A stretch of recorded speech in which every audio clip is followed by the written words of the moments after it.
My final project is titled Vocabulary Instruction That Supports English Language Learners. You may be like me and my school situation. At our school, we have officially 107 ELLs that have an active plan, but we have even our number is greater than that just based on their home language survey. These are just the ones that have an active plan right now. We were always used to just maybe Spanish speaking, but now our languages are much more diverse. We have Haitian Creole, Portuguese, Arabic, German, French, Ukraine. So it's pretty cool. But now our teachers are trying to figure out the world of navigating the classrooms and meet the needs of all the students.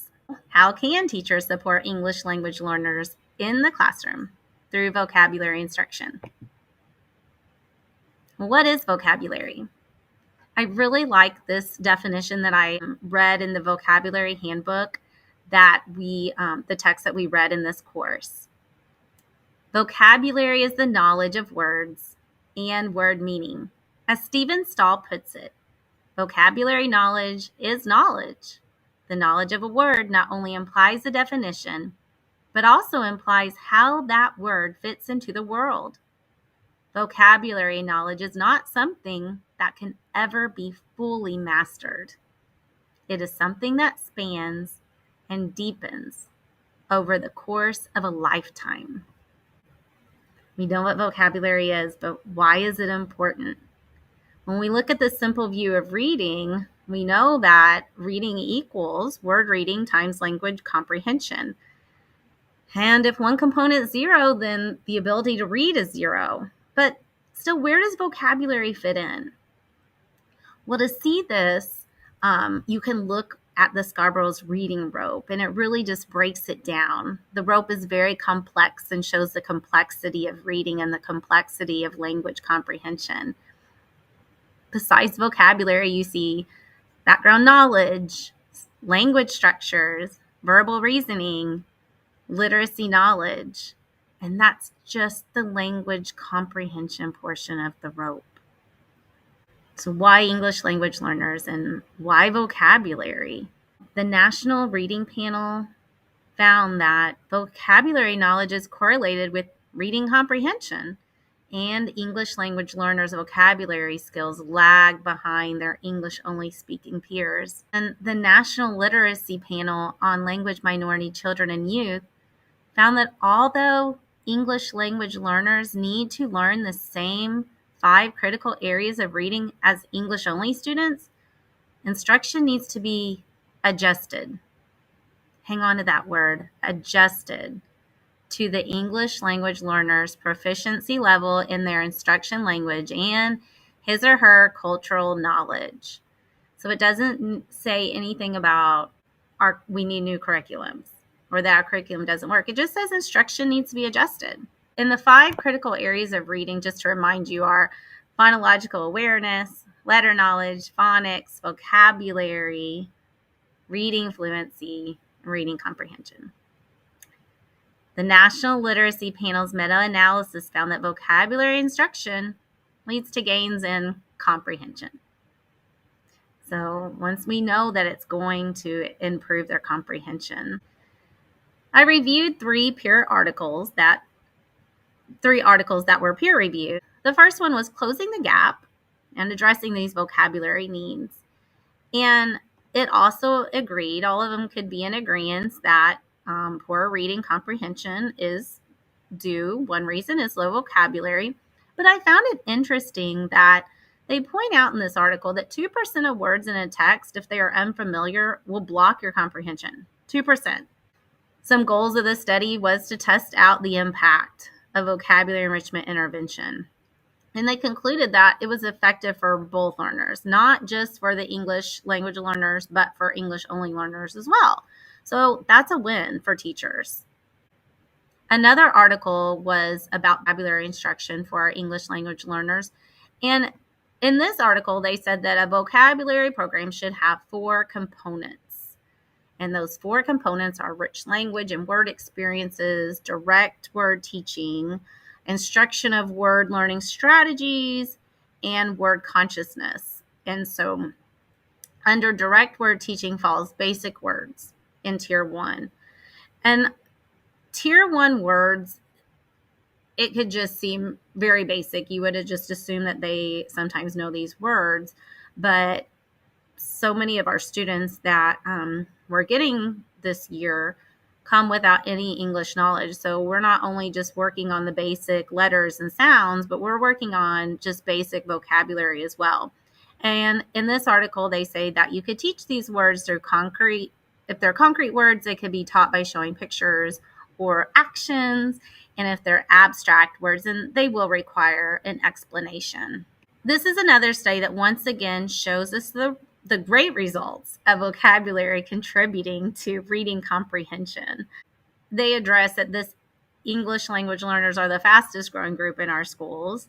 And I thought it was interesting that they drew attention to this finding from the National Reading Panel that when they looked at results of some fourth grade students, that they were actually had the vocabulary of a first grade student.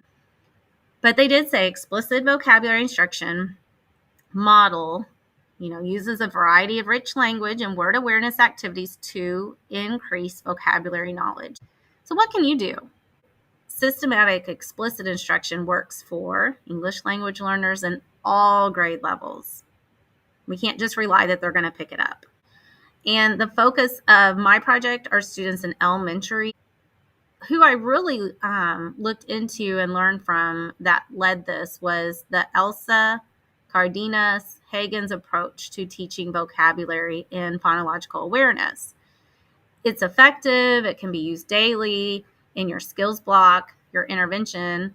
And you could use it in whole group as well. It's just the way that I was using it was intervention and small group. And it's a very time efficient way because it just embeds in these approaches that these curriculums and approaches that you're already using within your groups and classrooms. And it just, remember we talked about enhances, enriches. This is going to enhance your instruction. It's just going to enrich it, make it even so much better. And, but you can change the words, maybe your students are Tier 1, like we talked about earlier. So you have that choice as the teacher of what words to choose when you're teaching the vocabulary. So her approach to teaching vocabulary, this is one approach that she has, and this is for phonological awareness. And so the example here that I used is teaching H, the sound. You want to be systematic in your instruction, and you want to begin with those simple letters and sounds. You can progress once students have demonstrated proficiency. The particular example here was used in kindergarten small group of English language learners and a blend of the English only. So they are a blended group. All the small groups that I have are blended. And the pictures benefited all students. It helped them make the English only students make connections, and it helped even keep their focus. I also use this lesson with my second grade intervention groups. They are also a combination of all learners. The results were the same for these students. It was very apparent that the pictures clarified meaning for all. It is common during my instruction that I may have to repeat words and exaggerate sounds, really stressing the sounds, typically at the end of a word. When I showed the pictures, they would aha. They knew exactly what I said when they had the picture. But before that, they'll look at me confused, and I'll find myself repeating quite a bit.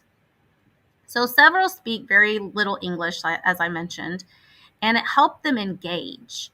They may not know everything that I'm saying in the instruction, but when they had a photo of one object, it helped them engage, and they seem to really enjoy that. Our second grade in particular has a lot of English language learners new to the U.S. this year. And, they come to you with knowledge. They have knowledge. And so when you're showing them some of these words, for instance, cat. I don't have to teach them what a cat is.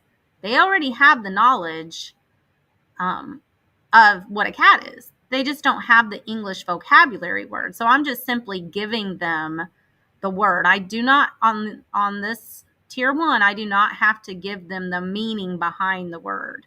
Now, sometimes you do have to use some explanation. In this lesson in particular, there's a cot. And not all students, even the English only students, even knew what a cot was. But once I explained it, they caught on. And even if they still weren't completely sure, they made the connection, at least that it was something that they slept on, like a bed. And the the literal meaning is just the tip of knowing a word. But in this particular lesson, this approach, they're quick. This is just a quick lesson. And so they do move at a rapid pace. But like I said, this is probably a lesson you're doing that is meant to go fast. And these vocabulary pictures are a quick way to add in some vocabulary for the students. So I'm just going to run through this quickly of how you would do this. You would have your focus of the new sound, and you would just show them in the picture every time. So if you said, say the word cat, change the k to h. What's the new word? Hat. So each time you have that new word, you're going to show them the picture of it. You could even include their native language. So what is a cat in your native language? Gato. What is hat in your native language? Sombrero. What is bug? Insecto. And hot, caliente. So if a word is a cognate, make sure to include that into your vocabulary as well and point out that's really fun when it sounds a lot alike. The kids, they do enjoy that. And we've had many times where I'm like, oh, wow, they've taught me words. And I'm like, maybe then I know that one. And so it's just fun to have the kids tell you what it is in their native language. And it does build that relationship too. And since, we just want to enhance what we already have, I have found that you can even pull these words that you use in this approach, possibly from their decodable readers or decodable passages that you're using. Those are the type of words that you could use for this activity, this approach. So what are your materials needed? Well, in our district specifically, we have these lessons that we use called 1.5 lessons. You also have Heggerty.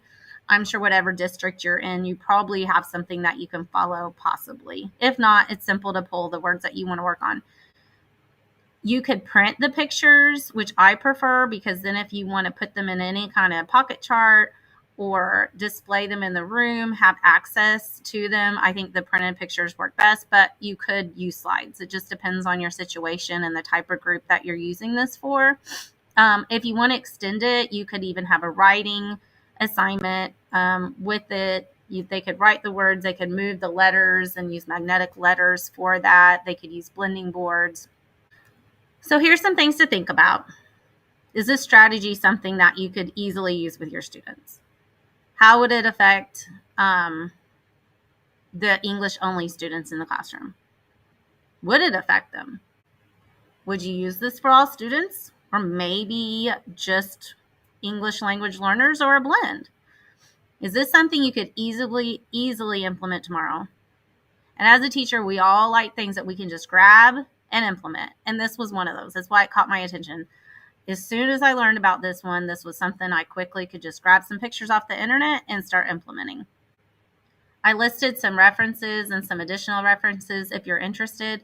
If you really like this approach and you would like to see more of it, I really recommend this video that I've linked here in the resource page, English Language or English Learners with Dr. Elsa Cardenas Hagen.